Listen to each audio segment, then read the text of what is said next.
¿Qué tal? ¿Cómo están? Buenas noches, bienvenidos a Fútbol Picante. Sufrió Cruz Azul en un partido que parecía ya finiquitado muy temprano y completamente controlado. Bueno, la máquina terminó pidiendo hora para ganar en Juárez 4-3. No fue el caso de los Pumas, una victoria mucho más plácida para Universidad en casa ante Santos Laguna, que vuelve a abrir una duda grande de cómo va a estar el equipo este semestre.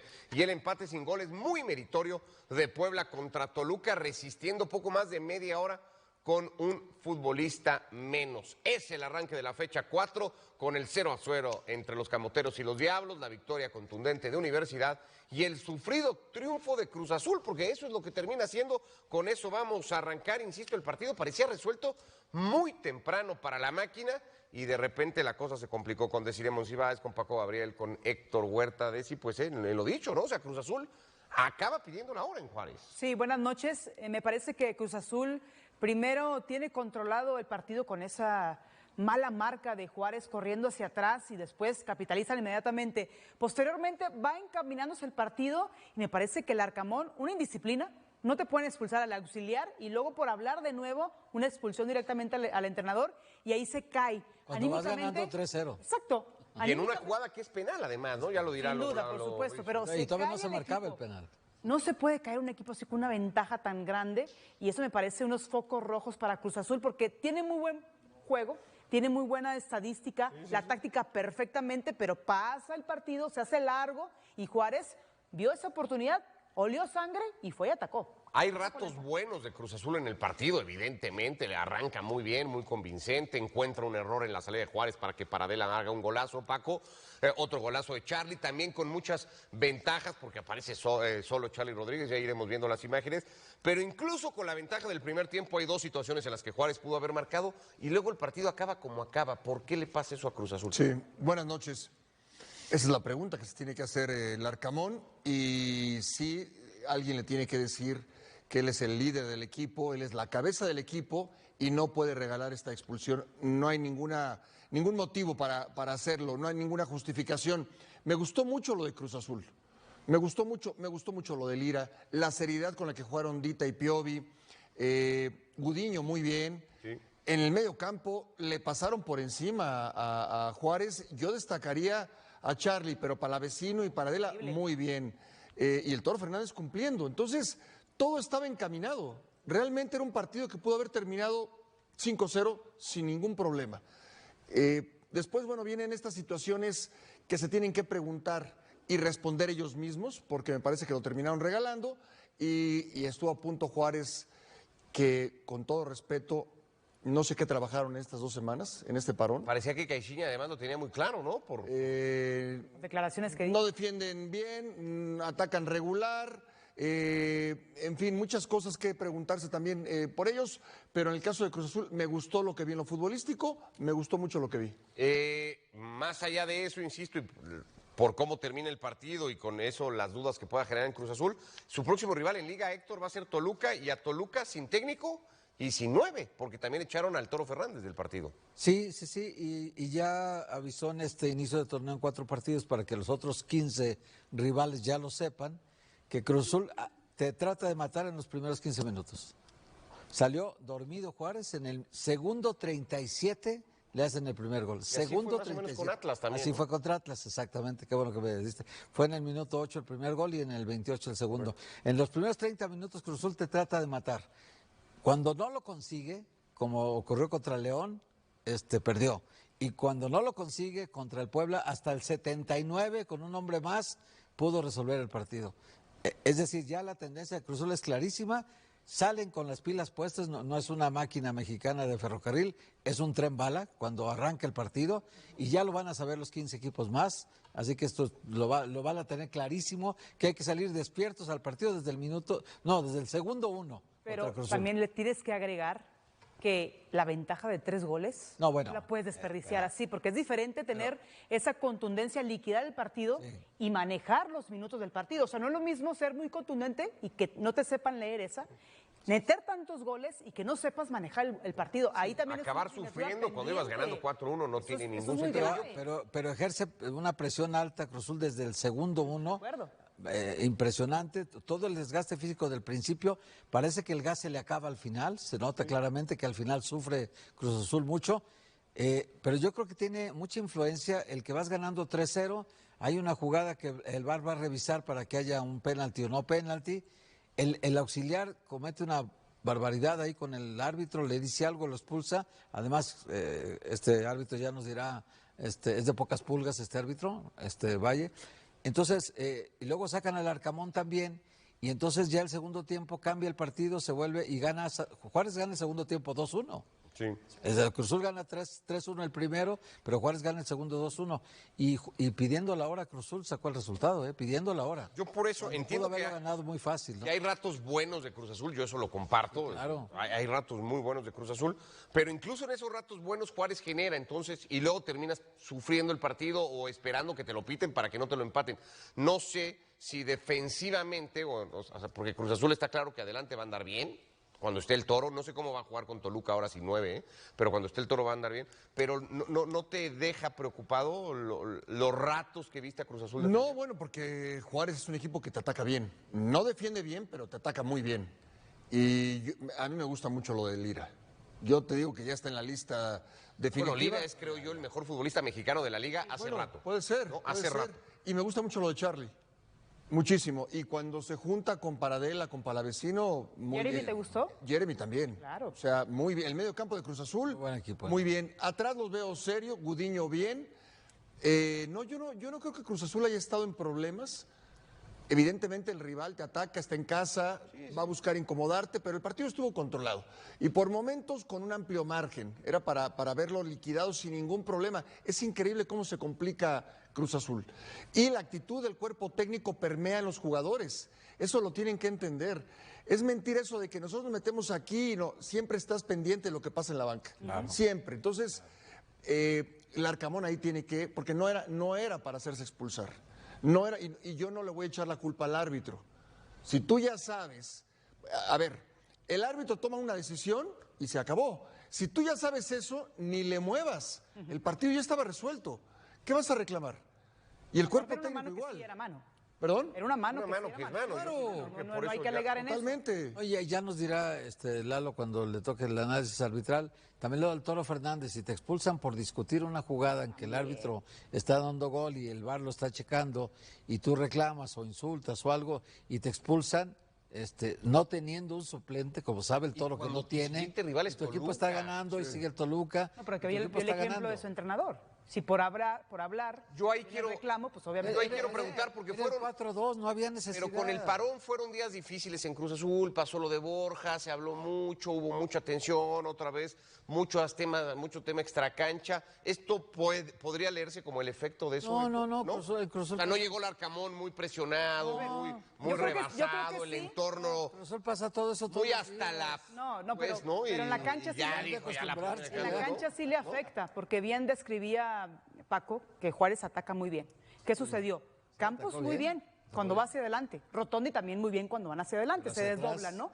Pero esos espacios Por el que otro dejan- lado otra vez Campos, por cierto, ¿no? Esos Que lo espacios- señalamos en el sí, partido por el tema contra- de Sánchez, ¿no? Que contra está con el tema de Grecia posiblemente, pero esos Pero espacios Sánchez que entró de dejan, cambio por Campos. sí, que dejan ahí, Estaba ahí justo, Jorge tiene que Sánchez. ser más precavido porque Cruz Azul, al defender al contragolpe que le sale bien a Juárez en los últimos minutos porque afloja Cruz Azul, ahí tiene que tener mayor atención, sumado a las indisciplinas del cuerpo técnico. Entiendo lo que dices con el pasar de los días, lo de Bogusch, lo de Borja, todo lo que se fue y todo lo que Sí, se sonó. acumuló ahí como un poco de tensión. Pero a la lo mejor, ¿no? responsabilidad de los jugadores en los minutos, en los 90, recae totalmente en ellos. No puedes dejar ir una ventaja tan abultada jugando perfectamente y por detallitos se te escape un partido. Entiendo, ganaste, pero las sensaciones son de que me alcanza un equipo que no mostró nada en los primeros minutos. Y un penal fallado por Rotondi también, por cierto, También, cuando el sí, partido ya otro está... factor, otro Para mí un penalti bien marcado, que ahí ya también Eran 5-1 ahí, Paco. se acababa. se Eran acababa. 5-1. El tema esto del el ambiente enrarecido, ¿no? De que se va un jugador, el que iba a llegar ya no llegó.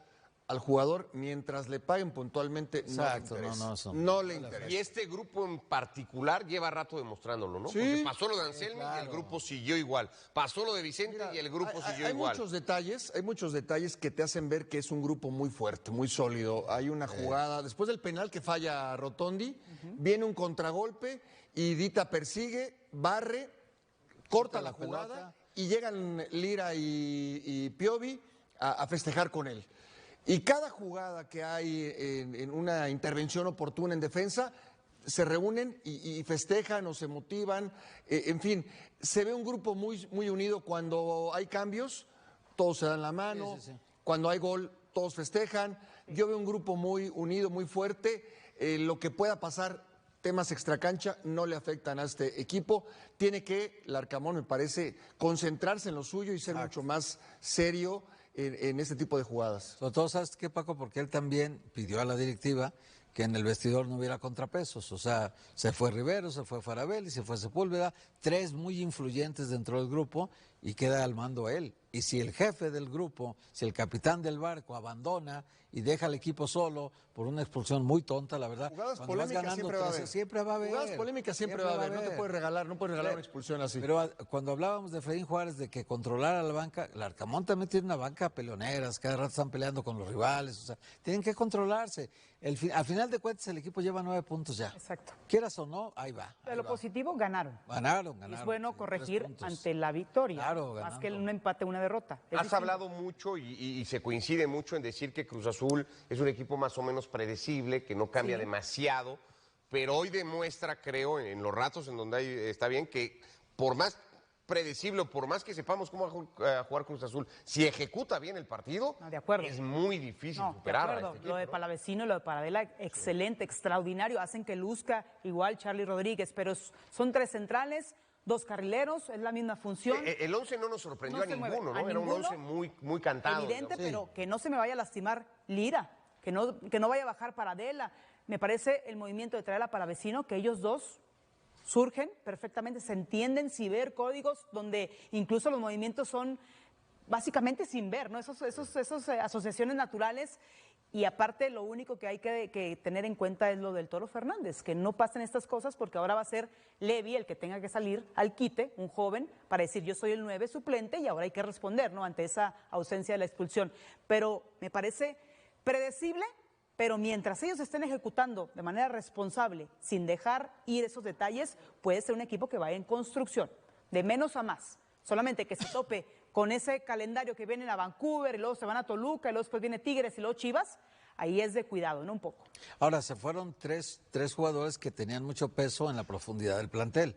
O sea, Rivero, Farabelli, Sepúlveda tienen, si tú sumas el volumen, tienes 3 cambios muy importantes en caso de que no fueran titulares, ¿no? Hoy los cambios fueron Lucas Romero, Amaury Morales lo sacan y meten a Mateo Levy, a Mauri García y Jorge Sánchez. Ya va bajando el nivel de la profundidad del equipo en relación a lo que Cruz Azul tenía todavía el torneo pasado. Ese es un factor también a considerar, porque ahorita hay 2 plazas de extranjeros libres. Entonces tienes que llenarlas. Bueno, donde más se va a notar va a ser la próxima semana cuando tengas que ver cómo juegas contra Sin el Toluca. Toro, sin el Toro. Sin 9. Exacto. Bueno, no sin 9, porque decía decir eso. Porque esta semana, aunque llegue uno, pues, Mateo Levy, difícilmente va a jugar. pero va a ser muy difícil Muy jugar el difícil. partido así. No, por supuesto que sí. Mateo Levy, la verdad, tiene muchísimos minutos y son pocos ausencias goles. importantes, sin lugar a dudas, pero igual no es justificación. Cruz Azul tendrá que salir a enfrentar los rivales que le quedan a Cruz Azul en las próximas salidas, las próximas fechas. Tiene que presentar su mejor cuadro posible, entendiendo que hay una ausencia clara que es la del centro delantero. Bueno, Lalo Bricio con nosotros también para echarle un ojito al tema arbitral. ¿Cómo estuvo hoy el asunto? ¿Qué pasó con ese penal, el que le permite a Juárez descontar? Y no sé qué más podamos destacar del juego. Lalo, ¿cómo andas? Buenas noches. ¿Qué tal? ¿Cómo están? Pues vamos a ver las jugadas. Les traigo un torito aquí en la primera jugada.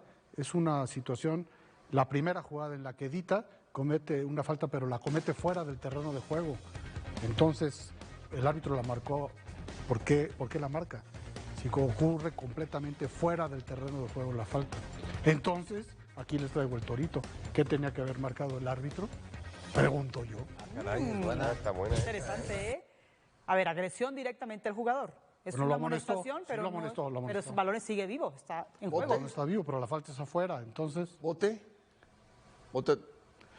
ahora, cuando el balón que está dentro del terreno de juego permanece dentro y las faltas se comete afuera, se sanciona la falta. ¿Sí? Se sanciona la falta como si hubiese marcado adentro. la cobras en la raya prácticamente, y eso fue lo que hizo el árbitro. Una buena decisión arbitral desde el punto de vista O sea, técnico. traía truco la pregunta, ¿no? Pero es que Traía truco. hiciste afirmación y luego nos hiciste dudar creyendo que era Claro, así son las preguntas. Mira, capaz. qué Son los profesores. Ese es el torito. así. Profesor, no me está gustando. La para falta nada. fue fuera del terreno de juego. Preguntas La truculentas. falta fue afuera y el balón está dentro. Entonces, antes, si la falta era afuera, no se marcaba. Es Ahora una falta didáctica, digamos. es una falta didáctica. Como el balón estaba dentro del terreno de juego, se sanciona la falta como si hubiese sido adentro y bien por la tarjeta Porque amarilla. incluso, perdón Lalo, te interrumpo, puedes correr por fuera de la cancha si el balón está dentro, ¿no? Aquel gol de Gareth Bale, ¿se acuerdan Claro. en Copa del Rey? Sí. Cuando Gareth Bale corre por fuera del campo y luego y termina definiendo. Y si te hacen falta mientras vas corriendo por fuera y el balón está dentro, correcto. pues se marca la falta como si fuera dentro del terreno de juego, ¿no? También tenemos este fuera de juego de Estupiñán, que es una jugada que está espeluznante, porque al momento del pase, la jugada normal, dices fuera de juego clarísimo. Pero a la hora que te pasan la repe, dices no. Los que estábamos viendo el partido ahí, todos dijeron no. Y a la hora que te pasan la animación en 3D, se ve que tuvo una puntería de Apache el árbitro asistente, el señor Castrejón, y levanta su bandera porque es mínimo, milimétrico el fuera de juego. Aplausos para el juez de línea que se comprometió desde un principio levantando su bandera. Gracias a la tecnología sabemos que fue correcta la marcación y fue un gol importante, porque si hubiese contado, pues se hubieran empatado el partido, ¿no?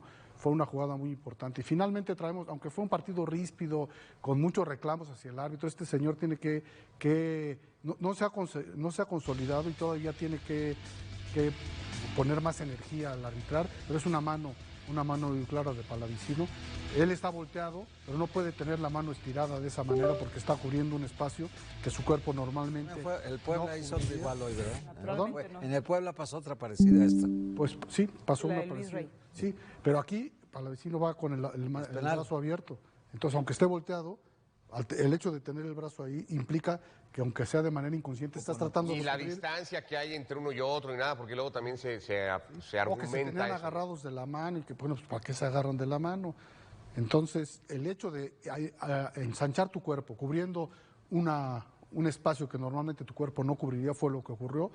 Viene el VAR, estaba Vizcarra en el VAR, lo llama, y pues no, el árbitro la analiza, le ponen una buena toma, ¿y qué le queda? Pues marcar El penalti señalado a favor de Cruz Azul está bien señalado. El penalti sobre Está bravo, Fernández, sí, ¿no? Está bien Está señalado. brava porque Porque sí no la parece toca Jurado. Sí, está brava porque exactamente, pero tampoco juega la pelota, ¿no? Se constituye un obstáculo, el delantero se tira y Parece pues, piscinazo, ¿no? parece piscinazo. Y lo del Toro no puede ser otra cosa más que algún insulto, ¿no? Claramente, porque Cuando mete el gol Guilherme, el sí, 4-2. pero ahí habrá que Ahí esperar hasta la empieza. cédula, ¿no? Para exactamente ver qué Cuando- reportan. Cuando es roja directa es porque te insultaron, sí. Cuando es una cuestión que no hay una acción de juego, habla Aquí contigo no hay acción y de es roja directa es un insulto. es que les- Cuando es la segunda amarilla puede haber sido un reclamo fuera de tono, ¿sí? Pero tiene que mejorar mucho en disciplina el Cruz Azul, se la pasan reclamándole al árbitro todas, sí, todo el cualquier jugadita, cualquier saque de banda, cualquier faltita, La banca igual. todo el tiempo, La banca Lira igual. está encima de él, todos, Rotondi, todos están encima del Muy árbitro, cancheros. pónganse a jugar. Esa es instrucción de banca, ¿eh? Yo creo que sí, que se pongan a jugar mejor. Gracias, Lalo. Nos vemos al ratito con el de Pumas. Órale, acá seguimos nosotros. De momento abrimos pausa en la primera en esta edición de Fútbol Picante. Hablaremos de Pumas, de la goleada del equipo, del empate sin goles de Toluca. Pero vamos a sentarnos a platicar, lo hicimos ya con Armando González, la hormiga de cara al partido de mañana en San Luis, hablando con Adal Franco.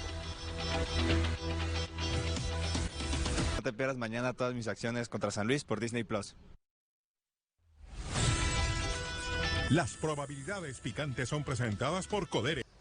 Bueno, pues Chivas va a visitar mañana al San Luis, va a buscar su cuarta victoria consecutiva, tratando de darle continuidad a lo que ya hacía el torneo pasado, sobre todo desde las formas que tanto ha priorizado Gabriel Milito y que hoy tienen el equipo como el que mejor fútbol desarrolla en el campeonato y que por tanto es líder general. Uno de sus pilares a día de hoy es Armando González, la hormiga, el cocampeón de goleo del torneo pasado, platicando en exclusiva con Adal Franco. Gracias con Armando Hormiga González. Armando, gracias por estar con nosotros en ESPN. Bienvenido, ¿cómo andas? Bien, todo bien, no, gracias por invitarme, feliz de estar aquí. Descríbeme cómo han sido los últimos meses en tu vida, de consolidarte en primera división, a ser titular, a ser campeón de goleo, a ir a selección, a pelear por un puesto en una Copa del Mundo. Ha sido como una montaña rusa en muy poco tiempo, ¿no? Sí, creo que todo ha pasado muy rápido, pero a la vez yo estaba preparado para todas las cosas que han estado pasando y todavía es el inicio. Creo que si sigo trabajando de la misma manera se me va a seguir dando grandes cosas. Entonces pues estoy contento, pero a la vez siento que todavía me falta mucho por crecer. Y así de rápido conseguiste ya un campeonato de goleo, lo que significó para ti, para tu familia también en el plano personal, porque no es fácil que un mexicano sea campeón de goleo en la Liga MX, lo que significó para ti.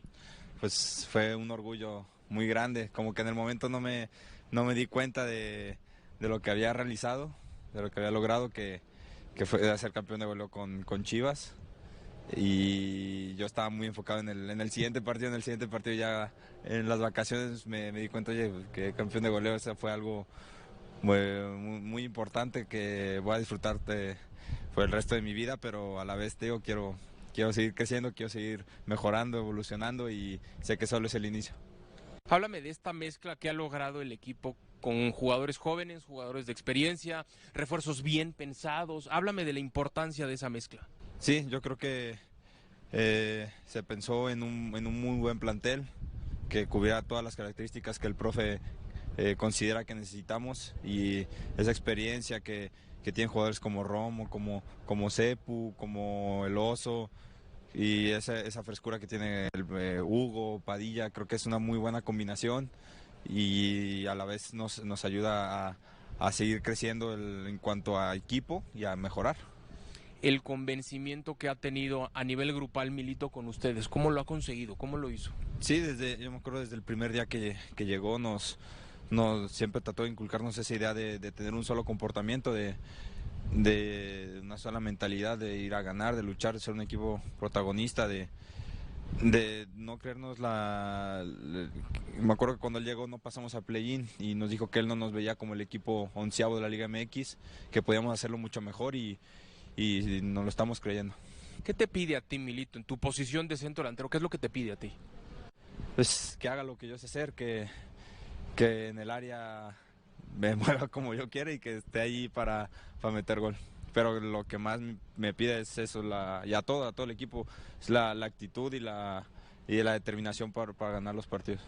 En ese sentido, ya Javier Hernández no está en el equipo, pero hablas de los movimientos y mucho se ha dicho en las mesas de análisis que hay similitudes en ese sentido. La facilidad que tienes para llegar desmarcado al área. ¿En qué te ayudó en eso Javier como para poder decir, es cierto, en eso se parecen, en eso mejoró? No por comparar el uno con el otro, sino lo que te ayudó a ti. Sí, pues ya lo he dicho muchas veces, Javier me ayudó a evolucionar un poco más mi juego. Yo ya tenía esa idea de los movimientos porque es algo que como intuición no sé cómo explicarlo. Tú simplemente sabes que el balón va a caer en esa zona, tratas de llegar a donde crees que hay más peligro, donde puede caer el rebote, y Javier me ayudó a pulir esas cosas que todavía me faltaban. Son 3 partidos, 3 victorias, vaya inicio de torneo para Chivas. ¿Cómo mantener esa regularidad en los siguientes juegos? Igual, que seguir trabajando con humildad. No hemos logrado nada, todavía no cumplimos nuestro objetivo, y cada partido es una final. Cada partido va a querer venir un equipo que nos va a querer ganar, nos va a querer pasar por encima, y nosotros no lo podemos permitir. Armando, ¿cómo te fue ahora en selección? ¿Qué te dijo el Vasco? Yo muy contento y muy agradecido con el profe, con Rafa, con todo el staff y cuerpo técnico ahí que me recibieron y me tomaron en cuenta. Yo muy contento y siempre muy feliz de representar a mi país. Creo que es lo que todos soñamos de niños, y pues nomás me pidieron que hiciera lo que yo sé hacer. Por algo estoy haciendo bien las cosas, porque por algo se me tomó en cuenta, entonces eso fue lo único que me pidió.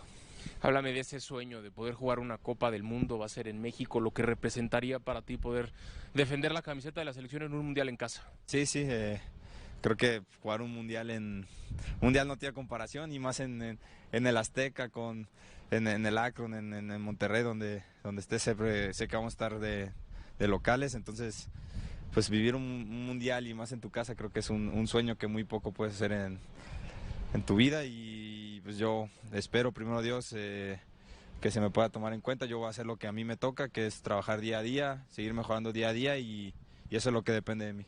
¿Cuáles son tus objetivos en el corto y mediano plazo? Digo, el seguir creciendo, seguir mejorando como jugador, seguir mejorando cada día, ser mejor cada día, ser mejor que ayer y pues, lograr cosas en Chivas.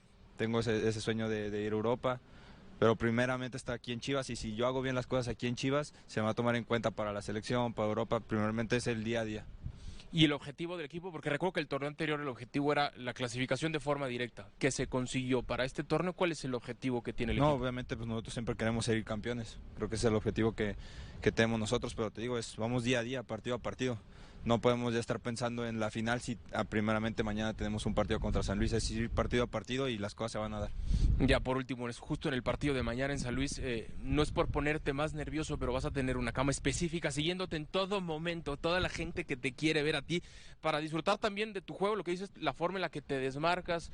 ¿En qué nos tenemos que fijar? ¿En esa cámara que te va a seguir en todo el partido a ti? ¿En qué ponemos especial atención? No sé, yo simplemente trato de dar mi mejor esfuerzo, de dar mi máximo esfuerzo, toda la actitud que tengo y a veces las cosas técnicamente te pondrás o no, pero la actitud que tienes en el partido creo es lo primordial. Y en un festejo, ¿no? Porque el último sí. Estuvo bueno con el balón y demás. Sí, ese de Dragon Ball me lo habían pedido ahí un niño ahí que va al club. Y me dijo, por favor, hazlo así, ya tenía varias semanas pidiéndomelo y se lo ¿Y ya tienes una idea de otro? No, a veces ahorita que me ponga a ver a Andy se me ocurra uno, lo trato de visualizar, la verdad, el festejo que quiera hacer. Todavía no tengo idea de cuál va a ser mañana, capaz el jutsu o algo, pero la verdad creo que un festejo siempre es muy, muy especial de hacer. Armando, te agradecemos mucho el tiempo que has dado para ESPN y te deseamos el mayor de los éxitos. Muchas gracias. Armando La Hormiga González con nosotros en ESPN. Pues ahí está una muy buena plática de Adal Franco con Armando González, que de a poquito se va a tener que ir acostumbrando a estos escenarios, se le ve cada vez más suelto, más relajado, más cómodo también, con más confianza. Adal Franco está con nosotros desde San Luis en esta edición de Fútbol Picante. Adal, para que nos compartas un poquito más de la charla. Insisto, todavía no es que se la pase dando entrevistas, pero la hormiga se ve cada vez más natural, ¿no? En estas charlas como la que ha tenido hoy contigo. ¿Cómo lo notaste? ¿Qué más te contó el delantero de Chivas? ¿Cómo está, Ricardo? Fuerte abrazo para ti y para todos allá en el estudio de Fútbol Picante. Sí, dices y coincido plenamente. Sobre todo me quedo con la parte de un muchacho centrado, sin prisa por acelerar los tiempos, consciente de lo que está haciendo, de que su presente le ha llevado también a esa posibilidad de vestir la camiseta de la selección mexicana. Por supuesto que en sus objetivos hablaba de ir a Europa, de estar en selección, pero te lo dice él y te lo dicen varios elementos de las Chivas. Es el paso a paso, no hay ninguna prisa, no se vuelven locos, no festejan nada por haber ganado los primeros tres partidos del torneo, mantienen esa calma y sobre todo en algo, Ricardo, que ha sido un común denominador con diferentes elementos del equipo. Te hablan de un mismo comportamiento, ¿no? Ser el mismo futbolista cuando estás entrenando, cuando estás jugando, pero cuando también estás en tu casa, cuando estás viajando, me llama la atención.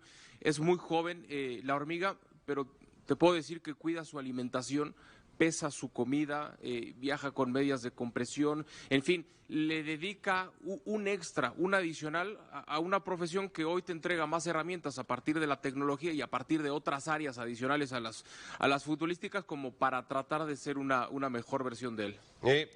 Repites mucho eso de con calma, que Chivas no ha ganado nada, pero me da la sensación que el entorno de Guadalajara, sobre todo el que es pro Chivas, de calma poco, ¿no? Y está justificado también, pues muy ilusionado con este arranque de campeonato y visualizando escenarios, pues realmente, pues no sé, importantes, grandes para Guadalajara este semestre.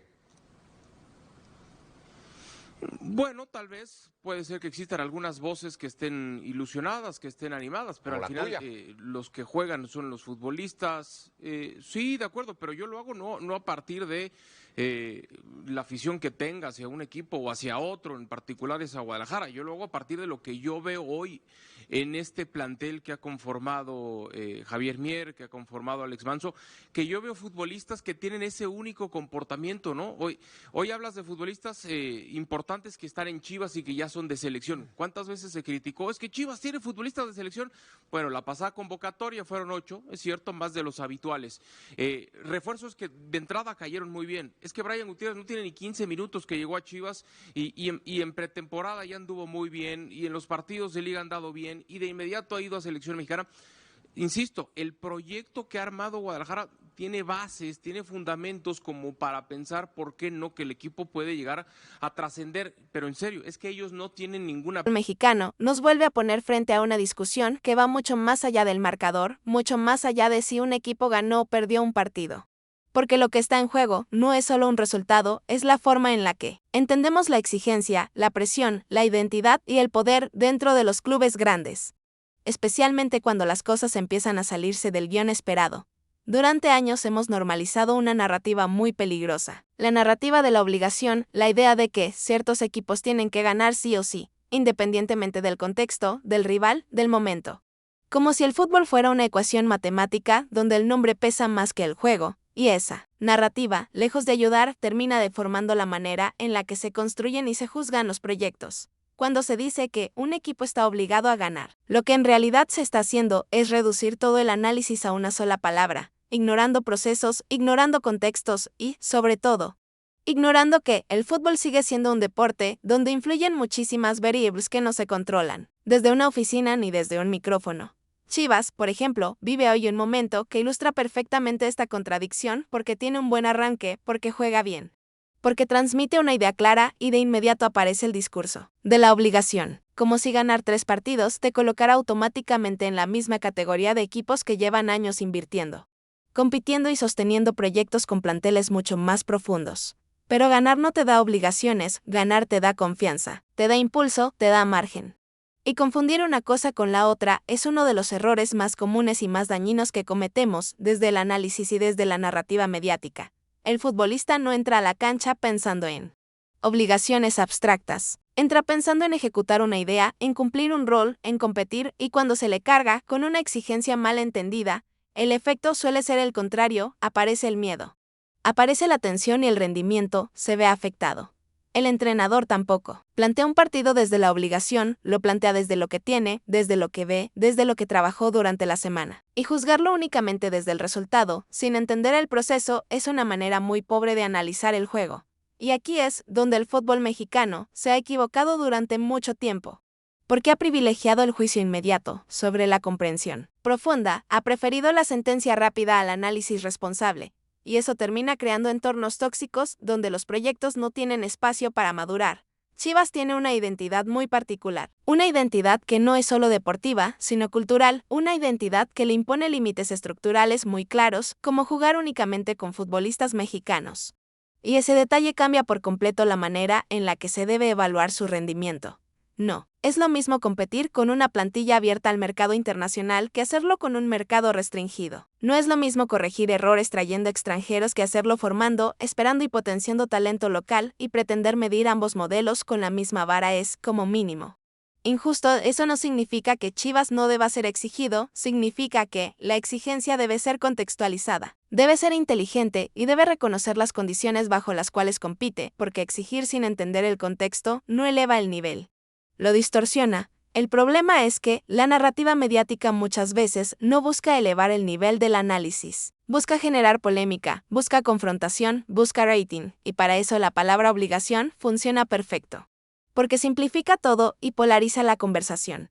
Pero quienes tenemos micrófono tenemos responsabilidad. Porque nuestras palabras no solo generan debate, también generan presión, expectativas irreales y, en muchos casos, afectan directamente el entorno en el que trabajan jugadores y entrenadores. Decir que un equipo está obligado a ganar puede sonar fuerte, puede generar discusión, pero no siempre es justo ni útil. Y a largo plazo termina siendo una trampa que se vuelve contra el propio proyecto. El fútbol no se construye desde la obligación. Se construye desde la convicción, desde la idea, desde el trabajo, y cuando eso se olvida, los proyectos se vuelven frágiles, dependientes del resultado inmediato y sin capacidad de sostenerse cuando llegan los momentos difíciles. Esto no es exclusivo de Chivas, pasa en América, pasa en Cruz Azul, pasa en cualquier club grande, porque la grandeza, mal entendida, se convierte en una carga. En una presión constante que no deja espacio para el error ni para el aprendizaje. América, por ejemplo, vive hoy el otro extremo de esta narrativa, porque hay la obligación si existe desde la historia, desde la inversión, desde la estructura, pero incluso en ese contexto. Reducir todo a ganar o perder sigue siendo insuficiente para entender lo que realmente está pasando. Un equipo puede ganar y estar mal construido, puede perder y estar bien encaminado, y si solo miramos el marcador, nunca vamos a entender la diferencia entre una cosa y la otra. El fútbol mexicano necesita madurar en ese sentido. Necesita aprender a distinguir entre resultado y proceso, entre exigencia y presión tóxica, entre identidad y marketing, porque mientras no lo haga, va a seguir repitiendo los mismos errores con distintos protagonistas. Chivas hoy ilusiona. Sí, pero todavía no se ha probado contra los escenarios más complejos, contra los planteles más profundos, contra la acumulación de partidos y lesiones, y eso no es una crítica. Es una realidad natural de cualquier proyecto en construcción. Evaluar a un equipo en la jornada 3 o 4 como candidato firme es tan irresponsable como descartarlo después de 2 derrotas. Y sin embargo, eso es exactamente lo que hacemos una y otra vez. El fútbol no funciona así, los proyectos no se definen en semanas, se definen en meses y en años, y mientras no entendamos eso, vamos a seguir viviendo de picos emocionales que no reflejan la realidad. La discusión de fondo no es si Chivas está obligado o no a ganar. La discusión real es cómo queremos analizar el fútbol, si desde la superficialidad o desde la profundidad, si desde el ruido o desde el contexto, si desde la urgencia o desde la comprensión. Porque al final, el fútbol es un reflejo de cómo pensamos, de cómo exigimos y de cómo comunicamos, y si queremos un fútbol mexicano más sólido, más competitivo y más respetado, tenemos que empezar por mejorar la manera en la que hablamos de él. Eso implica aceptar que no todo es blanco o negro, que no todo es obligación o fracaso, que existen procesos, matices y tiempos, y que respetarlos no es ser conformista, es ser inteligente. El verdadero reto para los clubes grandes no es ganar siempre. Eso es imposible, el verdadero reto es construir proyectos que sepan ganar y sepan perder sin romperse. Proyectos que tengan identidad más allá del resultado y que puedan sostenerse en el tiempo. Chivas está en una etapa donde puede crecer mucho si se le evalúa con cabeza fría. América está en una etapa donde debe reconstruirse con autocrítica real. Cruz Azul sigue buscando estabilidad y todos, absolutamente todos, están sometidos a la misma presión mediática que muchas veces confunde más de lo que aclara. El fútbol mexicano tiene talento, tiene pasión, tiene historia, pero necesita dar un salto en su manera de analizarse a sí mismo. Porque sin ese salto, los errores seguirán repitiéndose y las oportunidades seguirán perdiéndose. Al final, el fútbol no se gana por obligación, se gana jugando bien, se gana trabajando mejor que el rival. Se gana entendiendo el contexto y se gana tomando decisiones coherentes, y mientras sigamos olvidando eso, seguiremos atrapados en la misma discusión una y otra vez.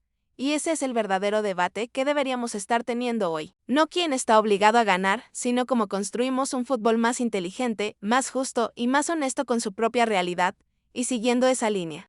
También es necesario detenerse un momento en cómo la palabra obligación termina siendo utilizada como una forma de control emocional. Porque cuando se repite una y otra vez que un equipo tiene que ganar, que no hay margen, que cualquier otra cosa es fracaso, se va creando un ambiente donde el error no es parte del proceso, sino una condena inmediata. Ese ambiente no ayuda. Nadie, no ayuda al jugador joven que todavía está aprendiendo, no ayuda al veterano que intenta sostener un nivel alto, no ayuda al entrenador que quiere implementar una idea y mucho menos ayuda al club que busca estabilidad, porque la estabilidad no nace del miedo, nace de la confianza.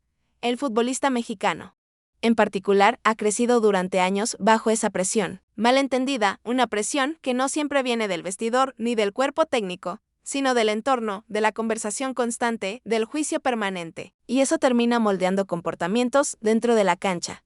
Cuando el miedo a equivocarse pesa más que las ganas de intentar, el juego se vuelve predecible, conservador y, en muchos casos, carente de personalidad, algo que se ha visto en distintos equipos cuando el discurso de la obligación se vuelve dominante. Por eso es tan importante diferenciar entre exigir y asfixiar, porque exigir implica pedir compromiso, trabajo y competitividad.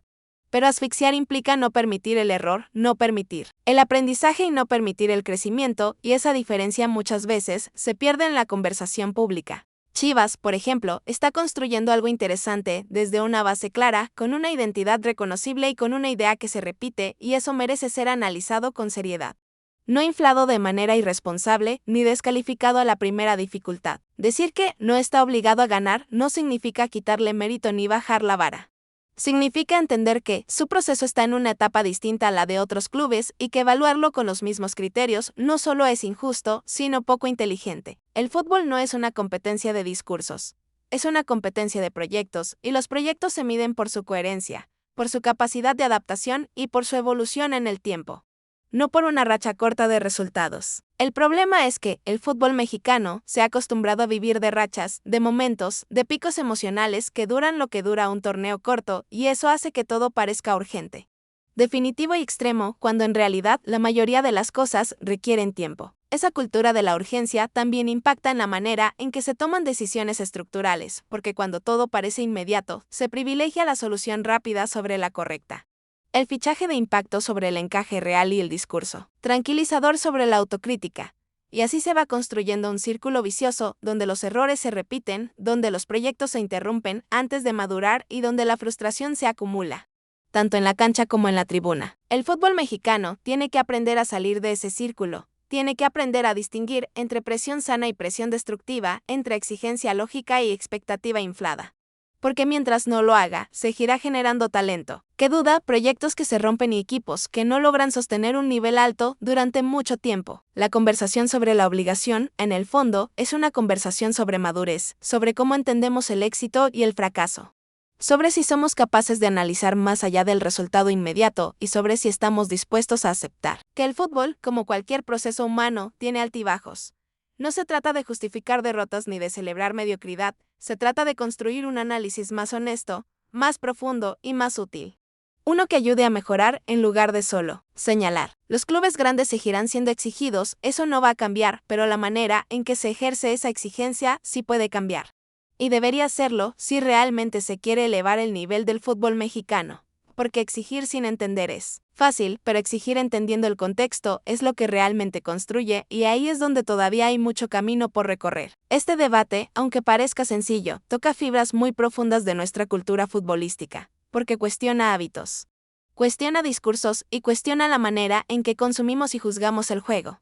Y mientras no estemos dispuestos a cuestionarnos, también como espectadores, como analistas y como generadores de contenido, el fútbol seguirá siendo rehén de sus propias contradicciones. Por eso vale la pena seguir hablando de esto, seguir profundizando, seguir incomodando si es necesario, porque solo así se puede aspirar a un fútbol más coherente, más competitivo y más justo con quienes lo juegan y con quienes lo siguen. Y ese, al final, es el verdadero objetivo de cualquier análisis que pretenda ir más allá del resultado del fin de semana. Y al llegar a este punto, ya no queda duda de que la palabra obligación se ha convertido en una especie de atajo discursivo, un recurso fácil para evitar el análisis profundo, porque decir que alguien está obligado a ganar libera de la responsabilidad de explicar el porqué, de entender el cómo y de contextualizar el cuándo, y eso empobrece la conversación futbolística.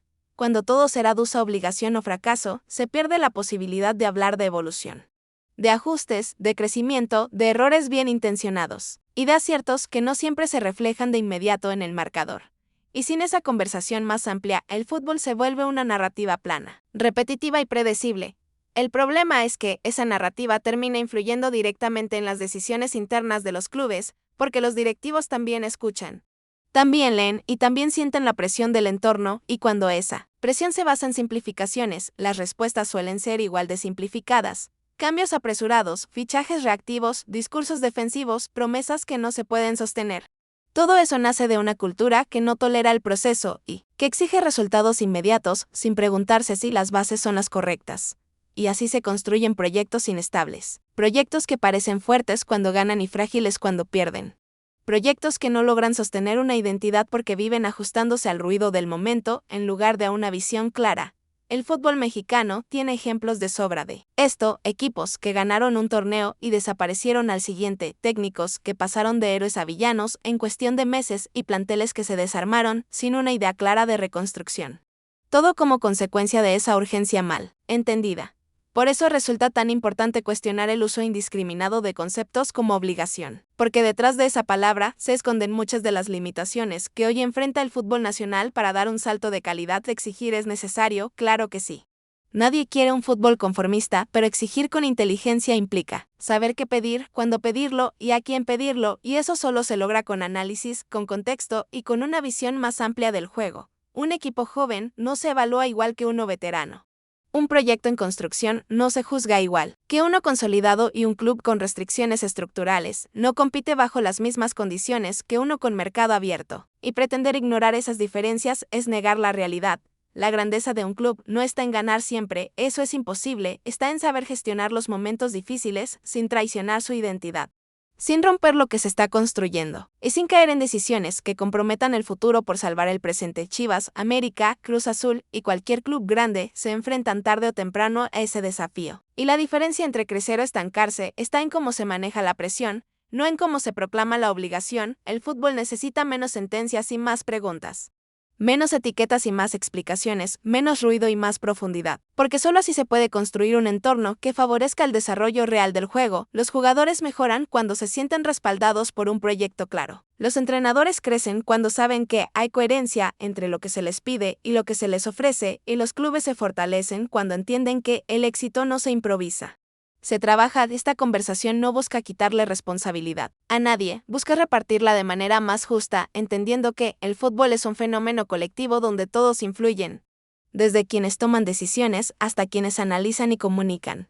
Mientras sigamos exigiendo desde la simplificación, seguiremos obteniendo respuestas simplificadas, y el nivel del debate y del juego se mantendrá estancado. Por eso es tan importante seguir profundizando, seguir cuestionando y seguir incomodando ciertos discursos, porque solo así se puede aspirar a un fútbol más coherente, más competitivo y más honesto consigo mismo. Al final, el fútbol no se gana por decreto ni por obligación, se gana entendiendo el juego, respetando los procesos y tomando decisiones inteligentes, y mientras no pongamos eso en el centro de la conversación, seguiremos repitiendo las mismas discusiones, sin avanzar realmente. Y ese es el punto al que siempre deberíamos regresar, no a quién está obligado a ganar, sino a cómo se construye un equipo que sepa competir de verdad, con identidad, con claridad y con convicción, porque ahí es donde empieza el verdadero